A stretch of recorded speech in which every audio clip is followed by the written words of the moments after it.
Well, hello everyone. My name is Kayla Tebow, and I'm the Professional Development Coordinator here at Early Care and Learning Council. Today, I have the pleasure of introducing Cecily Mitchell Harper.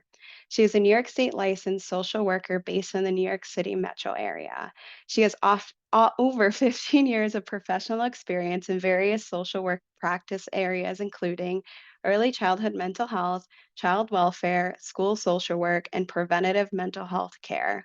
Cecily is currently an adjunct professor of social work at Mercy University, recently teaching engaging diversity, anti racism, equity, and anti oppressive social work practice, a course she developed and designed. Cecily is also a wellness circle facilitator with a national cares mentoring program and a workshop facilitator with equality education. Additionally, Cecily is a nonprofit consultant providing professional development training, coaching, and consultancy services to youth serving nonprofit organizations. She's also a guest speaker and a presenter at various professional conferences and events and holds active professional memberships. Her guiding mantra for how she moves through life is transform yourself to transform the world. Please throw some emojis in the chat and let's give Cecily a warm welcome.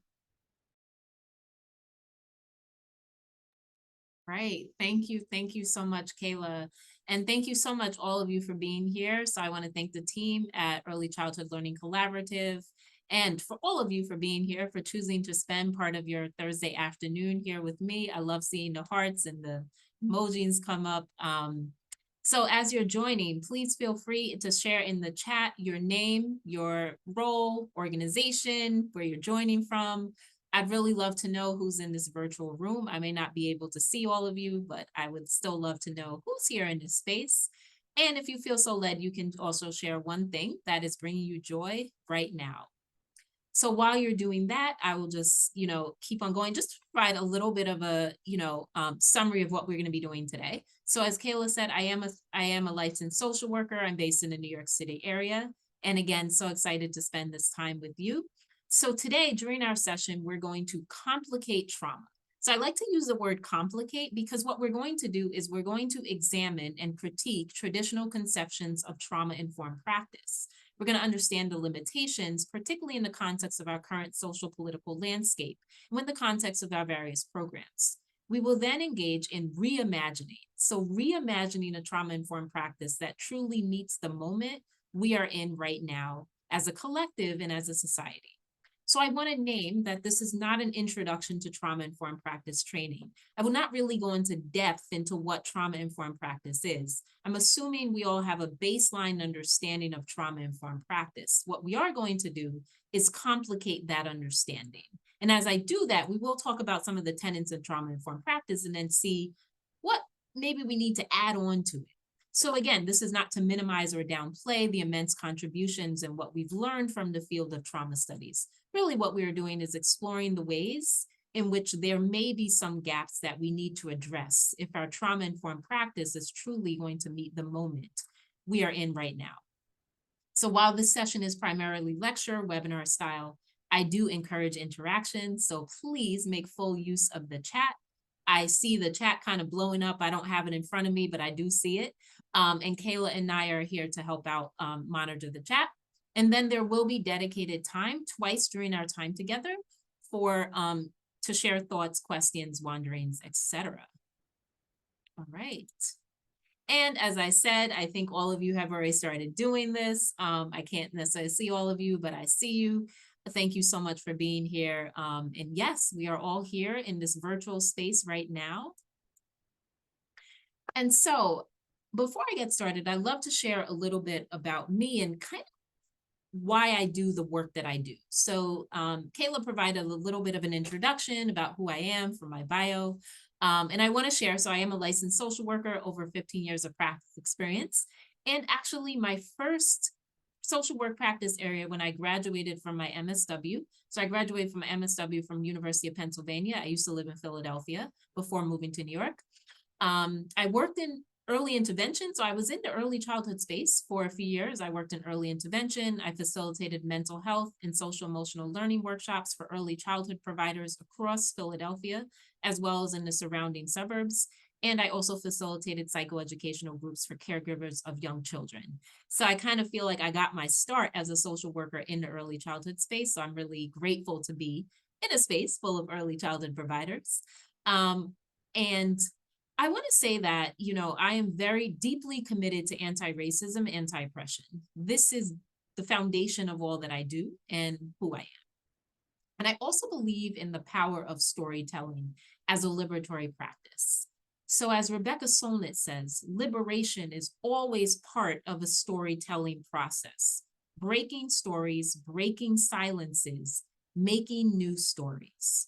So, with that, I want to share a little bit of my story as to why this particular topic is so meaningful and important to me. So, as a social worker, I was trained in trauma informed practice. However, during my years of providing trauma therapy, I provided trauma therapy, outpatient therapists, and then started doing facilitating dedicated trauma informed practice trainings in various spaces. And as I started doing this work, I started to see the ways in which the work that I was doing was, yes, it was trauma informed. However, it it was serving to reproduce societal inequities and racism. And particularly what troubled me was some of what I was doing, I felt perpetuated deficit narratives about marginalized Black and Brown communities, the population that I primarily work with. And I was really troubled by this, particularly as a Black woman who has experienced racial trauma.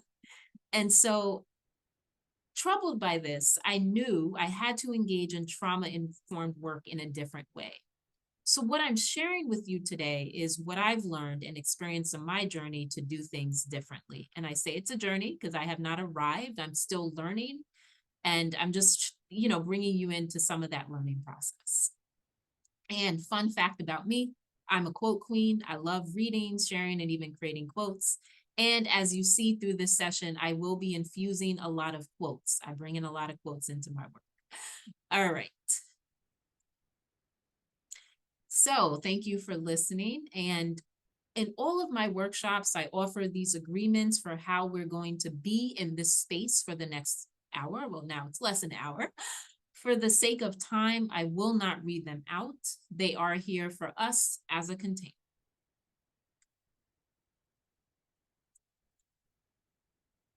All right, so as I've shared a little bit about me and why this topic is important to me, I'd love to know what brings you here today.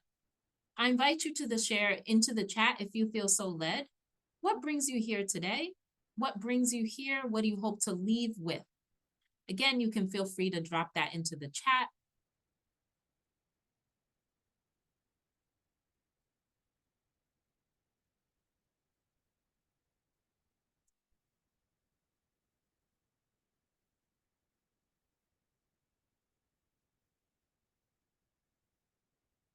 All right, seeing some things come up. Kathy, care deeply about trauma-informed care as well as equity and justice. Okay. Interested in trauma-informed care. Gauge my trauma-informed care skills. All right, Andrew. Perfect, thank you, thank you.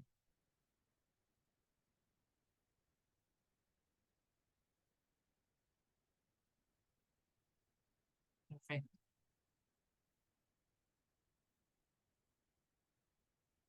Thank you so much. Thank you for sharing. Thank you. All right. Thank you. All right, Christina, I'm seeing my obsession with TIC.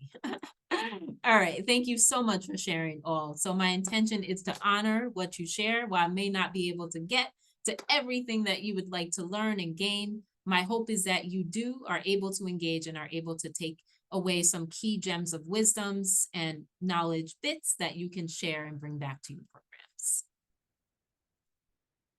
Okay, so with that, let us get into our session. So to open us up, I do have a quote. As I said, I'm a quote queen, so I do have a quote. And this quote is from Stacey Haynes. So Stacey Haynes, an author, and she has a book called The Politics of Trauma. And she says this: trauma healing and social change are at their best interdependent. I'm curious. Just hold on to that. And if there's something that's coming up for you as you read this quote, feel free to drop it into the chat. Just anything that's coming up for you as you read this. I'm curious to hear your thoughts.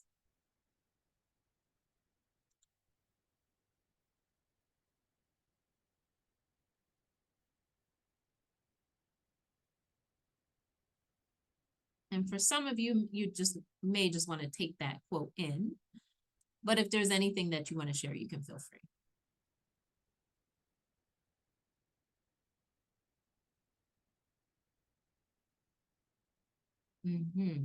Ryan says that feels very intuitively true. Cannot heal from trauma without addressing the underlying systems that created, exacerbated. Yes. I've been simultaneously. Yes, thank you. Thank you, Stacy. Thank you, Ryan. Thank you, Andrew.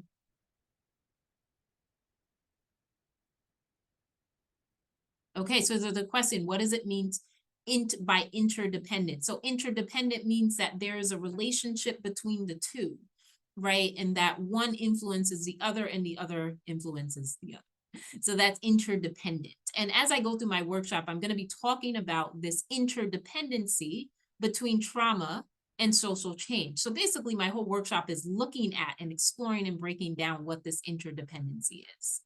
All right, thank you all for sharing your thoughts on this quote. This was just an introduction to kind of ground us in our work and what we're doing today. All right, so our core question is, how do traditional conceptions of trauma and resilience reinforce oppressive systems and sustain systemic inequities? So first, I'm going to do a deep dive into trauma-informed practice and understand kind of the foundations of what we mean by trauma-informed practice. And then we're going to look at maybe some of the gaps. So first, let's situate trauma-informed practice within a broader landscape.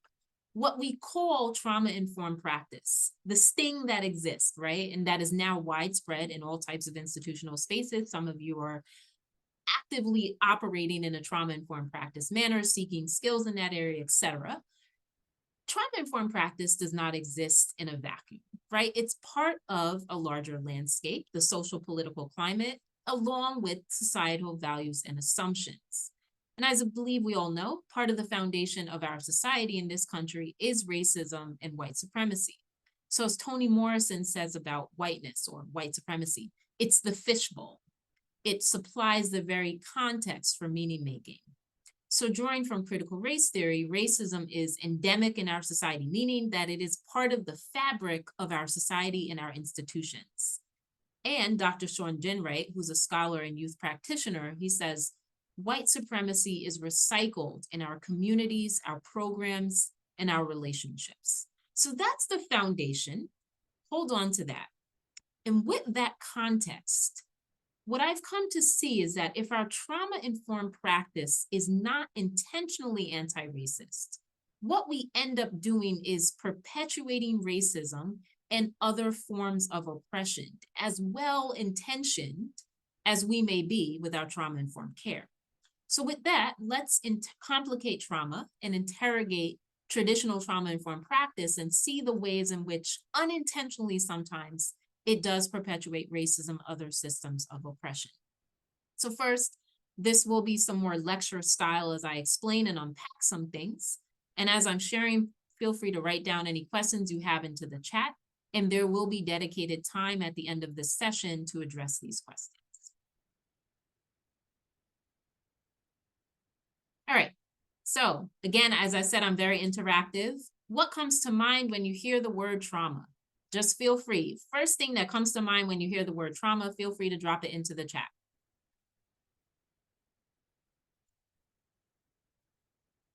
All right, seeing some pain. Okay, mental, childhood, scar, total system overload, too much, loss, painful experience, molestation. Yep, different types of trauma. Abuse, yes. Pain, past things you've gone through. Abuse, yes. Fear, intimidation.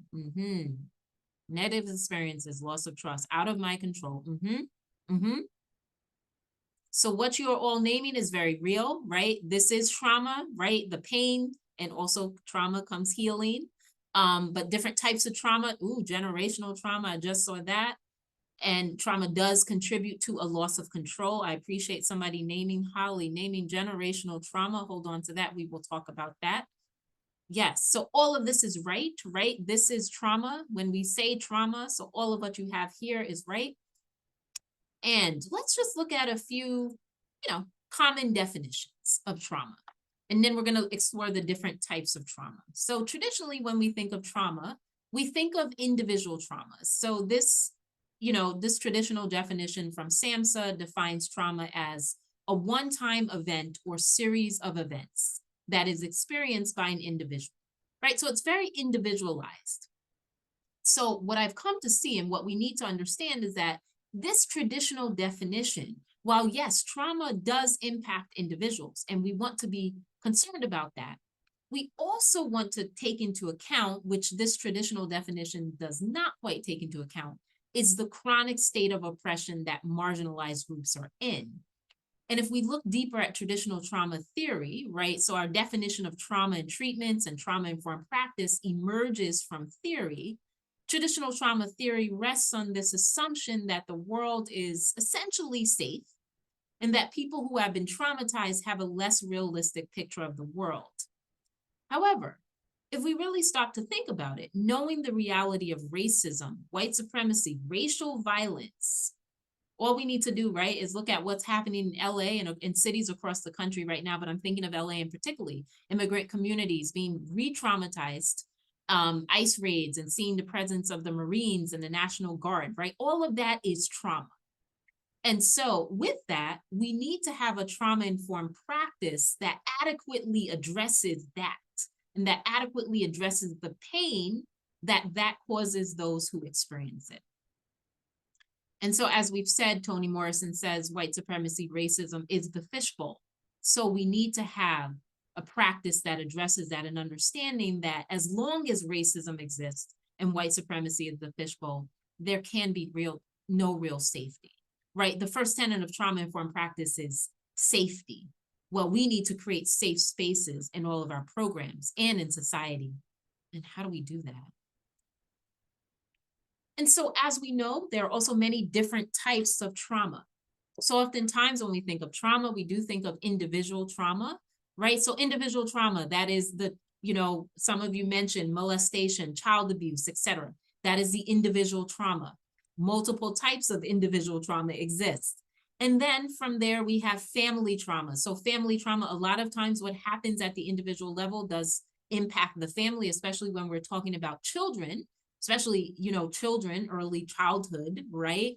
Who have experienced trauma. Usually that is in the context of the family, of the caregiver system. So this is where that family trauma lives. So family trauma, an example of that could be intimate partner violence. Another example of family trauma could be a parent, right, who has severe mental illness. Who has severe mental illness that's not being treated, right? And the impact that can have on the child or the children in that household. Then moving up, we have group trauma. So that's trauma that affects an individual particular group. For example, the LGBT community, they experience group trauma. What I really want to call your attention to is this green circle. And this is community trauma. And this incorporates cultural, racial, historical, also called generational trauma, which one of you mentioned in the chat, generational trauma. I want to call your attention to two. I want to call your attention to racial trauma as well as historical trauma. So racial trauma basically is the acknowledgement that experiencing racism is inherently traumatic. So it's important to name that while racial trauma has always existed, it's always been a thing, it has only recently been officially recognized by the medical and the helping professions as a real distinct form of trauma that is not individual trauma or family trauma. It's a distinct form of trauma. And then there's historical trauma, also called generational trauma, as one of you've noted in the chat. And this affects an entire culture as well as its descendants. This is why it's called generational trauma or intergenerational trauma. So a primary example of this, it's chattel slavery, right? So African Americans who experienced slavery Their descendants did not directly experience slavery. However, the impacts and the consequences of that deeply, deeply traumatic experience still continues to this day. So if you're really interested, this is the work of Dr. Joy DeGruy. And so Joy DeGruy, she's a scholar and she has some work on she looks at post-traumatic slave syndrome and the impact this has on the Black communities, and African American communities. So I encourage you, if you're interested to learn more about generational trauma, particularly in the context of African Americans, that is a good piece to check out. So again, that's Dr. Joy DeGruy and post-traumatic slave syndrome. And community trauma has structural or social traumatic consequences, right? So community trauma has history. It didn't just come out of nowhere, right? However, the field of trauma studies, of which emerges trauma-informed practice, has been really slow to catch up to this reality. So what I've come to see is that we need a trauma-informed practice that fully acknowledges and addresses the structural and social traumatic consequences of racial and historical trauma. We always need that. And I think this is particularly urgent and critical during this moment and very trying time in the country. And lastly, in our complicating our understandings of trauma, traditional understandings of trauma and how to best treat trauma is rooted in a white Eurocentric paradigm. So I bring that up because it's important to understand where we're learning from, right? Where do we get this idea of trauma-informed practice? So what is often referred to as the medical model? Some of you may have heard that. As a social worker, I was trained in the medical model. So basically in the medical model, the focus is on individuals' symptom reduction so that individuals can adapt to their environment. Now, that's important. However, this does not take into account for or address the oppressive features of the environment. So trauma-informed practice needs to incorporate both. We need to be focusing on the individual and that reduction of symptoms that may be, contributing to their difficulties in functioning. And also, particularly in the case of racial trauma, generational trauma, it's not just at the individual level. We also need to be actively changing the systems and the structures, right? Actively engaging in anti-racist practice. Again, going back to Stacey Haynes in the beginning, where we looked at her quote, trauma work and trauma healing and social change is at their best interdependent. So we need an interdependent approach. So we've dug deep into the origins of trauma-informed practice, and it's clear that traditional trauma-informed practice approaches are unfortunately race neutral and ahistorical. So basically not acknowledging race and not acknowledging the deeply oppressive realities that we exist. And I argue that if we do not have a trauma-informed practice that acknowledges those realities, we cannot adequately heal, no matter, again, how well-intentioned we may be. So, and as Carmajan, I'm not sure if I'm pronouncing that name properly, and Carriega in their article state, trauma-informed practice does not adequately take into account historical, cultural, racial, and gendered systems of oppression. So these are just some quotes to sum it up. Again, this is from Stacey Haynes. If we do not understand and interrogate the shaping power of institutions, social norms, economic systems, oppression, and privilege, alongside the profound influences of family and community, we will not fully understand trauma or how to heal from it. Again, that is from her book, The Politics of Trauma. Okay, and I see we do have a hand raised, so we will have some time after this in a few minutes where we're going to have dedicated question and answer. So if it is a question that's coming up for you, feel free to drop it into the chat, hold on to it, and we will have some time for dedicated question and answer. All right, let's quickly talk about resilience, right? We're continuing along in our complicated, right? We're looking at this complicating. Let's talk about resilience. So what about resilience? When you think of the word resilience, what comes to mind? Again, first thing that comes to mind when you hear the word resilience, feel free to drop it into the chat.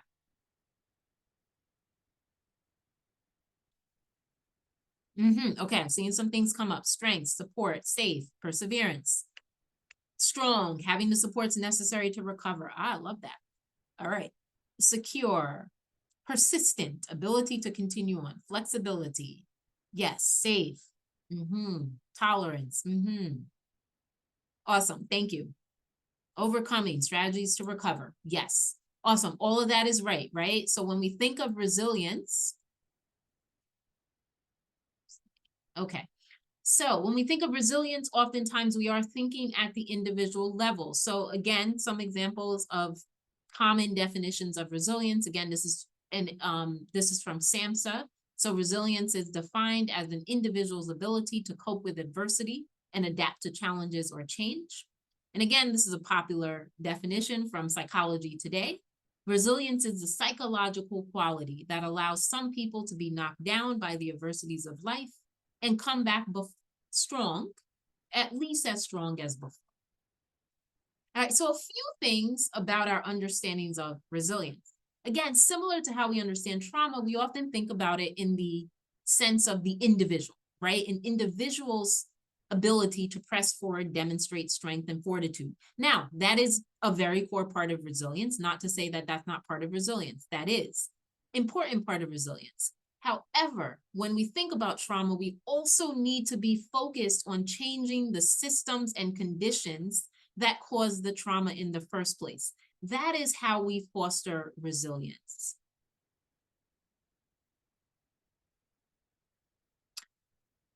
All right, so here we are. I just feel like I just talked a lot. And this is our time to pause and reflect. So I invite you now, you can take a deep breath. I'm going to take a deep breath because I just was talking a lot.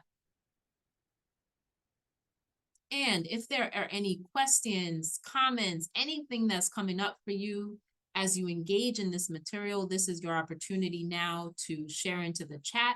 Also, I do believe that, yeah, we have about 10 minutes or so, or a little less than 10 minutes, 8 to 10 minutes to really engage if we want to around, this topic so far, right? Before we get into our next section of our time together. And I do see we have some hands. So Kayla and Naya, if you can help out with, anybody who wants to, share out loud, come off mute, we can do that. And also if there are any questions in particular that come up into the chat.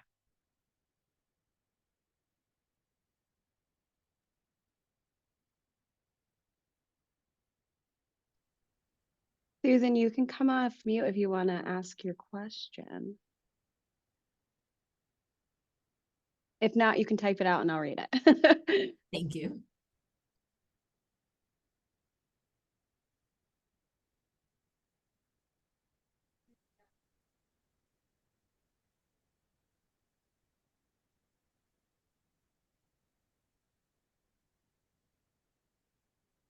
Holly has a question. It says, how can someone teach themselves resilience? Okay, so Holly, thank you, Kayla. Holly, is that how can someone teach themselves resilience? Are you particularly thinking about children, for example, or yeah, I just want to understand a little bit more if you can clarify in the chat.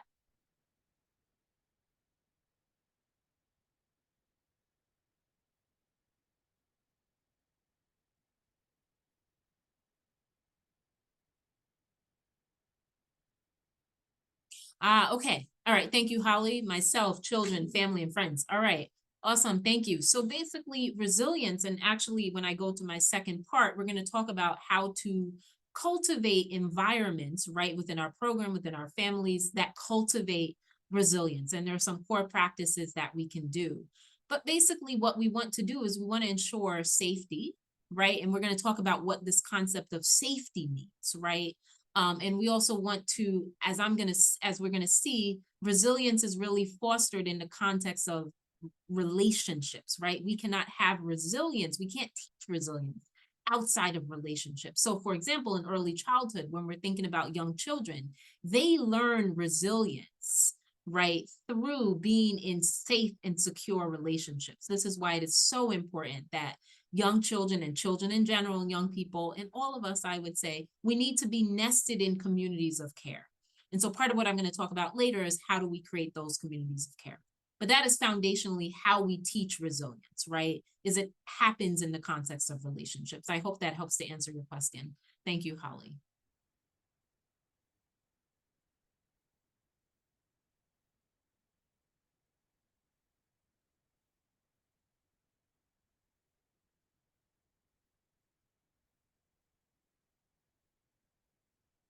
All right. Again, if there are any questions, anything that you are sitting with, you can feel free. This is our opportunity. You can feel free to drop it into the chat, or if you want to raise your hand and come off mic.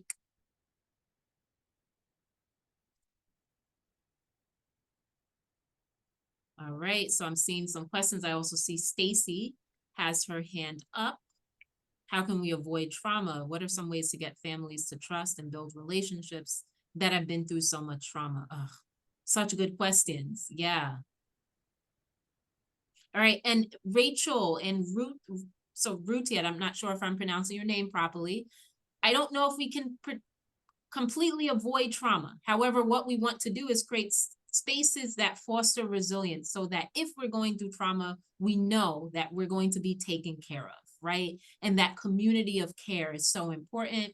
And how do we get families to trust and build relationships, those that have been through so much trauma? Again, it happens in the context of relationships. And what I'm going to share with you a little bit is how we do that within our programs and also with the people that we work with. All right. And I love Joan. Thank you for love that nested in communities of care. Yes. Anytime you think of resilience and moving through trauma, we want to think about and nest communities of care. And we're going to talk about how do we do that. All right. And I see Stacy has had her hand up. Stacy, would you like to come off mute? Yeah, I think I'm off. Am I off now? Yes, you are. I can hear you. Good afternoon. Good afternoon.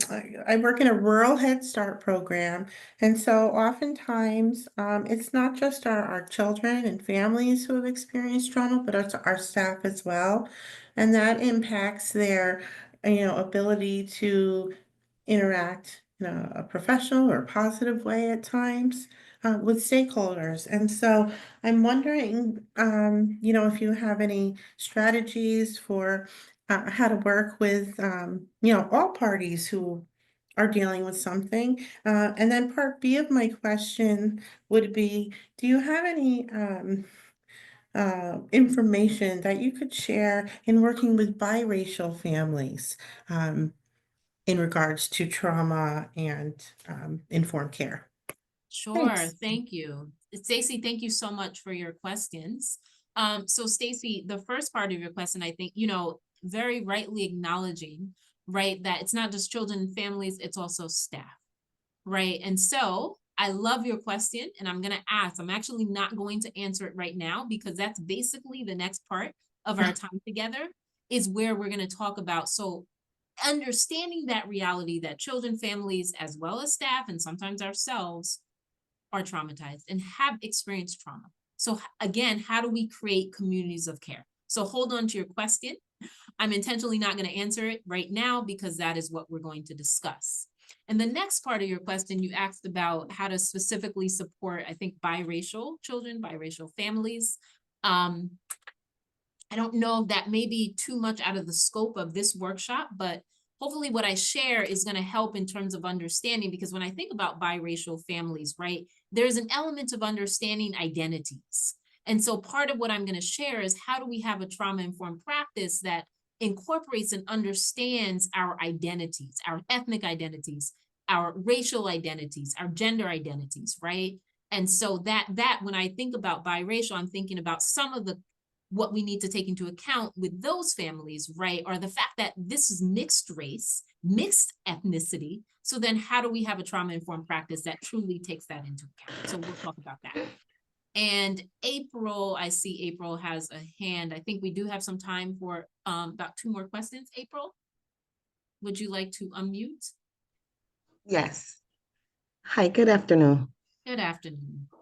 How do we work with the community with so much adversity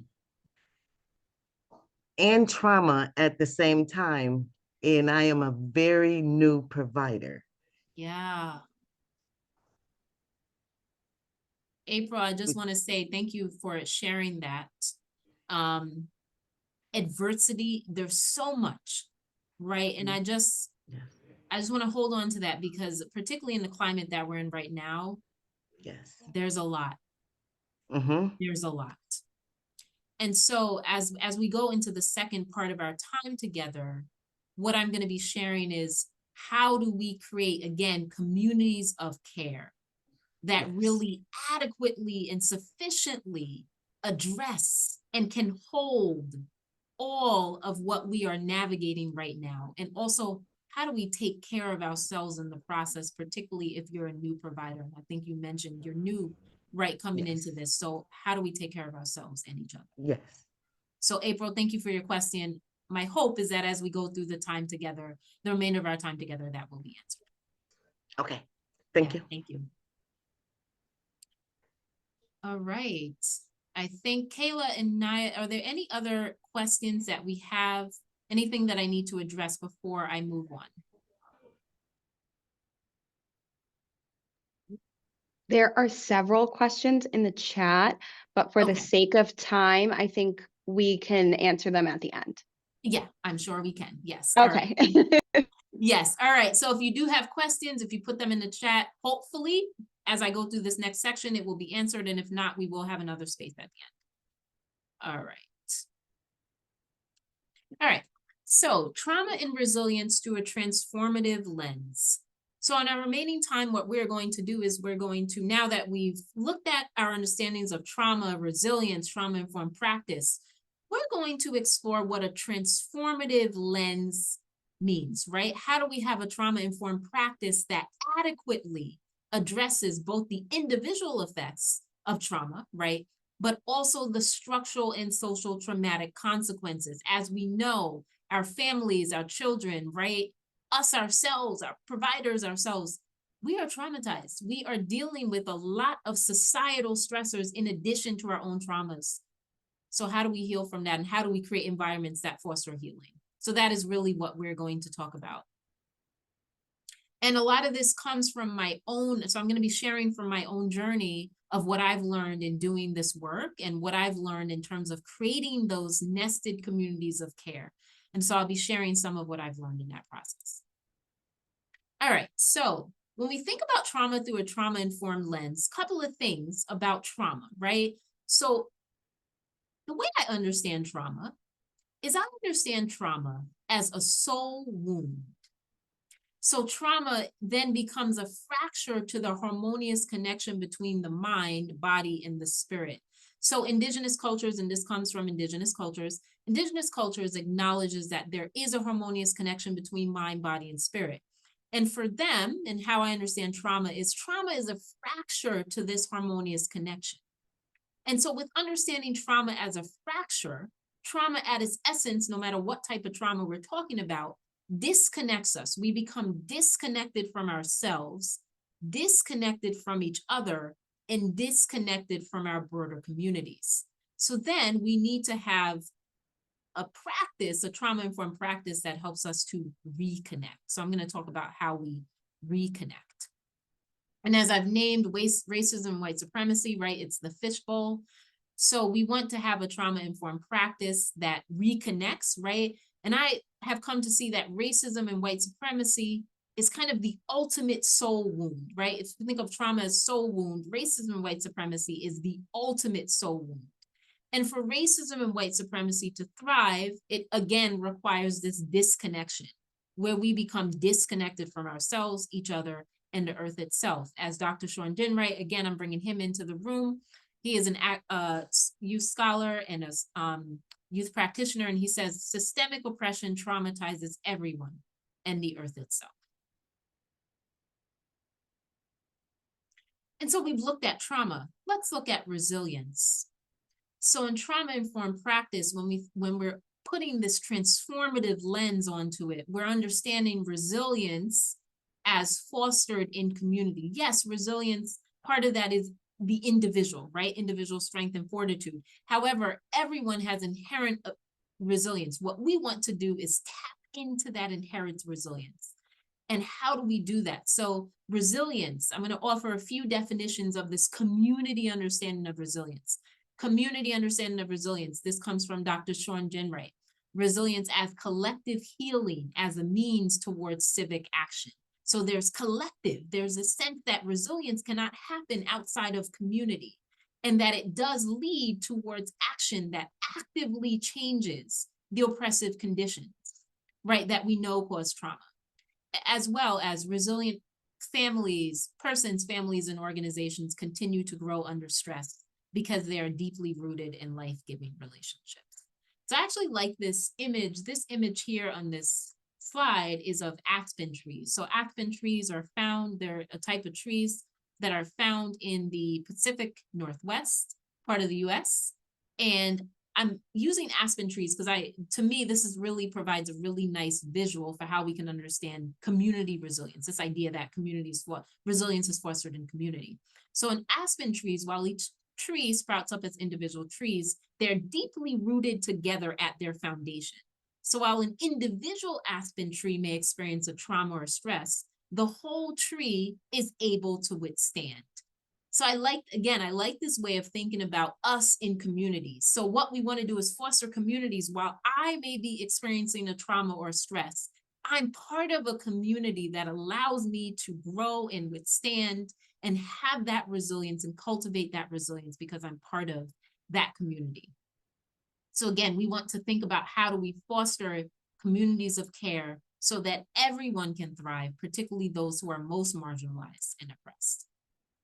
All right, so I'm just going to break down a few things. Again, when I do this, I'm not really going to go into depth because I have whole workshops where I go into depth in each one of these. I'm just going to provide a brief overview so that we can have an understanding of what this looks like and how do we cultivate spaces of what I call holistic well-being. And so I want to name that when we think about trauma-informed practice in a transformative way, it's actually not a toolkit of discrete practices. It's more about a way of being versus a way of doing. So what there are foundational practices, it's more a mindset shift, a value shift in which we show up differently and engage with ourselves and each other in radically different ways. So I'm going to share a little bit again about what I've learned on my journey to do this within myself, do this in relationships as a social worker, as well as within the organizations that I work with. So well-being, holistic well-being. How do we cultivate holistic well-being? And for me, well-being is the root of resilience. So holistic well-being consists of personal, relational, and collective well-being. It acknowledges, right, that I can't be well within myself if I'm not in right relationship with others. And if my community is not well, I can't be well. And it's also cyclical, right? So if I'm not well, my relationships are not well, my communities are not well. We are all connected. And this South African concept, some of you may have heard of it, it's Ubuntu. This is translated as I am because we are. We are all interconnected. We're not just isolated individuals. We exist in families. We exist in relationships. We exist in communities. So when we think about resilience and healing from trauma, we need to strengthen those communities. Then that's how we strengthen and work on ourselves.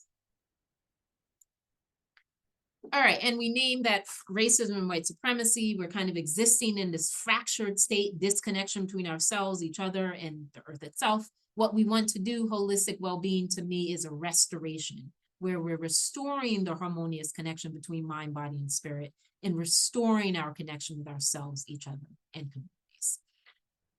All right, so a few words about how we do this. Again, this is very brief. If you're interested, you can feel free to reach out to me. Again, as I said, I do whole trainings and workshops on these particular topics. All right, so starts with cultivating personal well-being. As a social worker, I've come to see that if I'm not well, I cannot help other people to do well, right? I need to be well within myself. So personal well-being is how are we in relationship with ourselves. So I love this quote from Lisa Oliveira. She says, in what ways are we treating ourselves the very same ways the systems we are speaking against treat the whole of humanity, right? In what ways are we treating ourselves in oppressive ways, right? How are we taking care of ourselves? How do we nurture ourselves? So what within us might need to shift in order to move out of that dynamic, right? So part of my journey has been coming to understand that I need to take care of myself. I can't pour from an empty cup. So part of transformative trauma-informed care is we are taking care of ourselves, but we're also taking care of each other.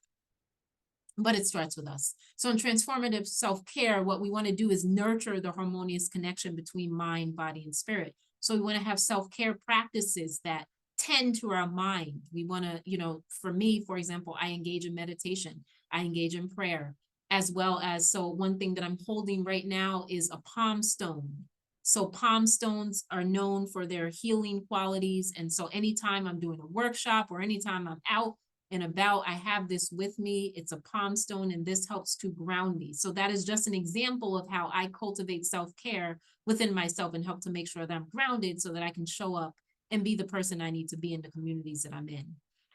And so that's part of the self-care, is this transformational self-care. Then we have relational self-care, relational well-being. So how are we with each other? So I have, and as I've said, I've done whole workshops on this, is around what I've come to see as relational authenticity.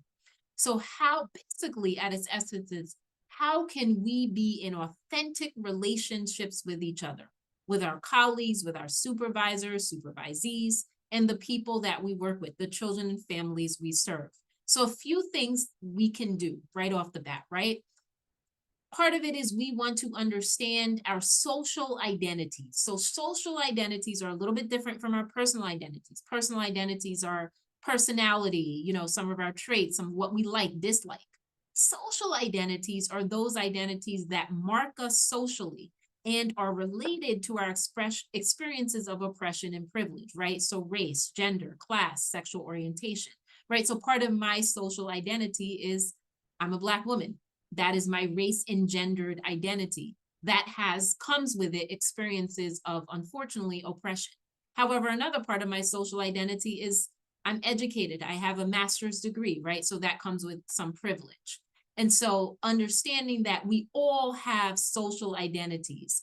And when we relate to each other, yes, we are individuals, but we also want to acknowledge the ways in which we are the same and also different, because that is where the real work and the healing comes in, right? Especially for those who have experienced marginalization and oppression. We need to acknowledge where there's spaces of power and where there's spaces of privilege, and also where there's spaces of oppression.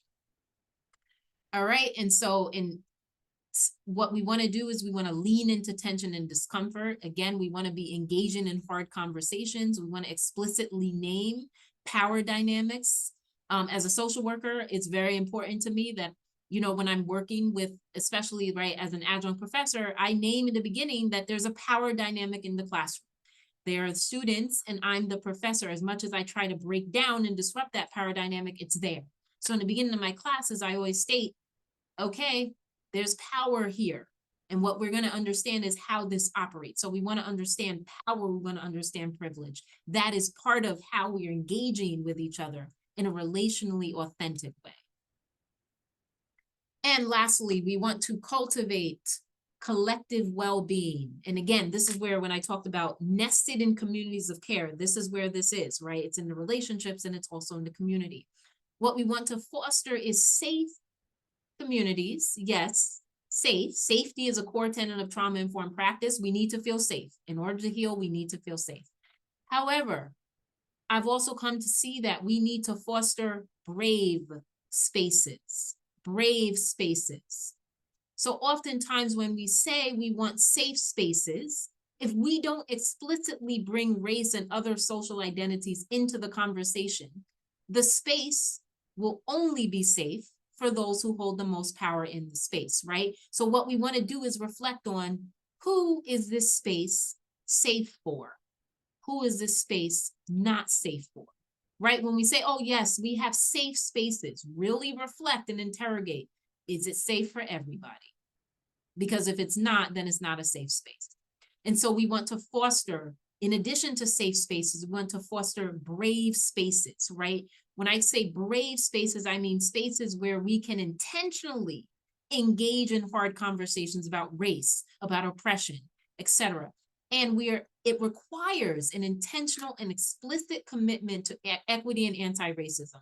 If we are not explicit about that, we will, I've come to see, we will, no matter how well-intentioned we are, we will perpetuate racism and oppression. And so we need to be intentionally equity-focused, equity-minded, and intentionally anti-racist. And so part of that includes interrogating and challenging the ways in which white supremacy culture, so I do whole workshops on this as well. I'm actually doing a culture club coming up in July and September focus on this, is looking at how white supremacy culture operates and perpetuates racism and oppression within the program and organization, right? So in July, I'm going to be looking at urgency, this culture of urgency, right? And that's a feature of white supremacy culture and such a part of how we operate today. And lastly, we want to cultivate spaces, right? We talked about nested communities of care. We want to cultivate spaces where we care for each other. So some simple yet powerful ways to do this. One way to do this is begin each team meeting, supervisory session with a grounding practice, or even if you're meeting with families, if you're having a therapy session, some of you may be doing one-on-one therapy, or some of you may be doing some type of work directly with families. You can bring in some type of check-in. Just a question would be one word to describe how you're coming into this space, right? I do this with my students. Or do a meditation exercise, a simple grounding, breathing exercise. There's plenty of ways, and at the end, we're going to share a resource guide where I have some ways in which you can do this. And so again, we want to cultivate spaces of community care. Basically, essentially, we want to cultivate spaces where we are caring for ourselves and caring for each other. Because again, resilience does not happen in isolation. We often think about resilience and trauma as individual. However, we need to understand resilience and trauma as community, part of the collective. And so how do we engage and create safe spaces and brave spaces for community care? All right, that is my speaking. And now we do have a few more moments, basically up until the time that we are scheduled to close out of this. We have some time again for dedicated question and answer. So you can feel free to drop questions into the chat and also come off mute. I want to acknowledge that I may not be able to get to every question. I want to name that. If there is a burning question that you feel like has not been answered, I'm going to offer, I have my email at the end of this presentation, so you can feel free to send me an email. I always look out when I do workshops. If anybody wants to follow up on anything, I'm happy to have an offline conversation. So just want to name that. All right, questions, comments. Okay, so there was lots of questions in the chat. So Naya did a great job of mashing them up just for the sake of time. So the first one is, how can teachers help children with trauma that engage in challenging / violent behaviors? And how can we implement trauma-informed strategies through play? Oh, love those questions. I really want to address the first part, right? And I think that will also help to address the second part is, you know, I've done a lot of work with children who have challenging behaviors. And the first thing we want to do is we want to foster safety, right? And we want to do something called co-regulation, right? We need to teach children how to regulate. But again, it happens in the context of relationships. So some of what I named in terms of grounding practices, how to self-soothe, how to self-calm, right? That behaviors are communication, and challenging behaviors are young children's ways of expressing something is not right. I don't know how to communicate it, but something is not right. I'm feeling stressed, I'm feeling overwhelmed, something. So it comes out in challenging behaviors. So what we want to do is understand, okay, how do we calm that down? And there are specific practices. Again, you can reach out to me if you would like specific practices around that. But that is first thing, right? We want to foster regulation and co-regulation. Okay. And then the second question we have is, can you give some guidance for talking with teachers about being trauma informed when they themselves may have experienced some of the same traumas as the children, and for those who do not believe harmful acts are happening to providers and families we serve?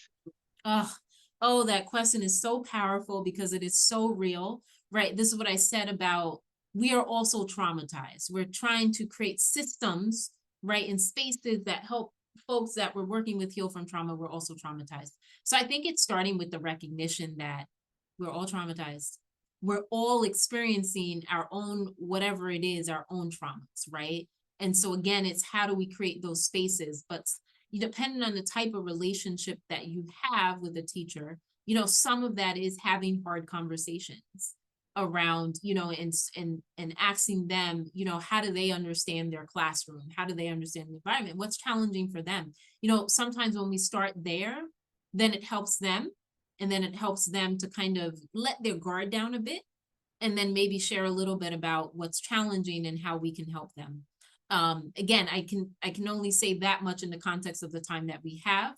But I do appreciate your question, and that is so real. And I think it's starting with the acknowledgement that this is why that self-care piece is so important. Because if we don't take care of ourselves, we can't take care of others.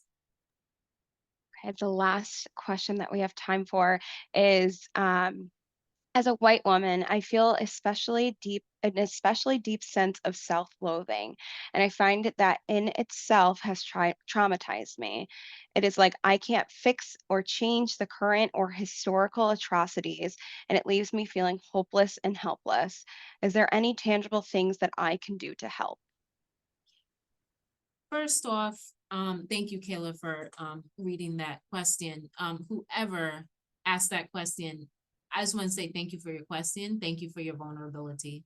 That's not easy to admit sometimes, right? So thank you. What I've come to see is that we all have a role to play, right? I think it's important to acknowledge the feelings, right? That's that self-loathing, that sense of I can't, what can I do? Right? We all have a role to play. And that role looks different depending on your social identity, right? So part of that is learning about what's happening, right? And making active steps in very small ways. It doesn't have to be big ways, right? Small ways that we can intentionally disrupt, racism and white supremacy. There are small ways that we can do that, even just naming. So for example, just naming, you know what? I'm a white woman in this space and I don't have all the answers. That is powerful in and of itself.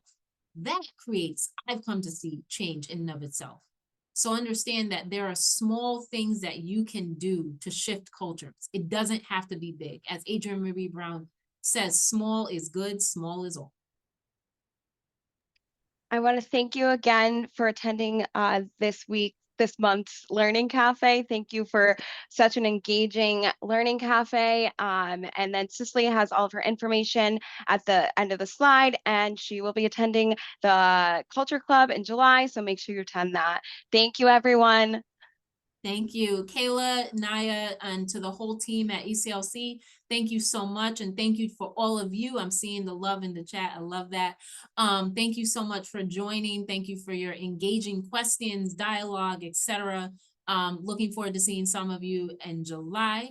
And please, I do have my email here in my LinkedIn page. So please feel free if there was a question that was not answered or anything that you want to explore further, feel free to send me an email. I'm happy to have a conversation. Additionally, I think we did put the resource guide in the chat, right? Okay, so yes, that has resources, just a few resources for you to get started in this work, as well as all the references that I cited in my presentation. All right, thank you so much. I appreciate you all, and I will see you, hopefully some of you in July. Take care. Bye.